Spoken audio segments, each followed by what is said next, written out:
48 milyong piso na naging 28 milyong piso pa. Usap-usapan sa social media ang tarpaulin ng isang DPWH project sa Barangay Canumay West sa Valenzuela. Maliban kasi sa nagbago ang completion date ng proyekto, kapansin-pansin din ang higanteng tapyas pondo na 20 milyong piso. Kung paano ito nangyari, tinutukan ni Dustin Bayog.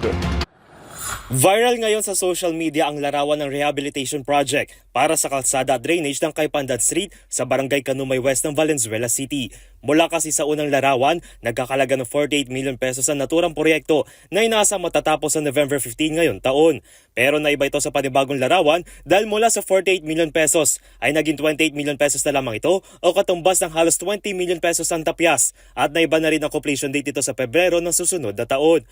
Marami sa social media ang pumuna kung ito ba isang pagkakamali at marami ang nais makarinig ng paliwanag, bagay na ginawa ng Department of Public Works and Highways o DPWH Metro Manila 3rd District Engineering Office. Sa paliwanag ni pinasa kay Valenzuela 1st District Representative Kenneth Gatchalian, purely clerical mistake raw ang nangyari sa pagbalit ng project cost dahil sa original contract daw ay 28 million pesos lamang ang halaga ng proyekto.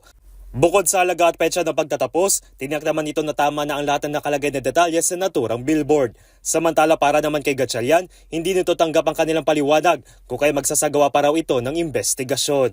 Para sa MBC TV Network News, ito si Dustin Bayog ng DZRH TV. Una sa Pilipinas, una sa Pilipino.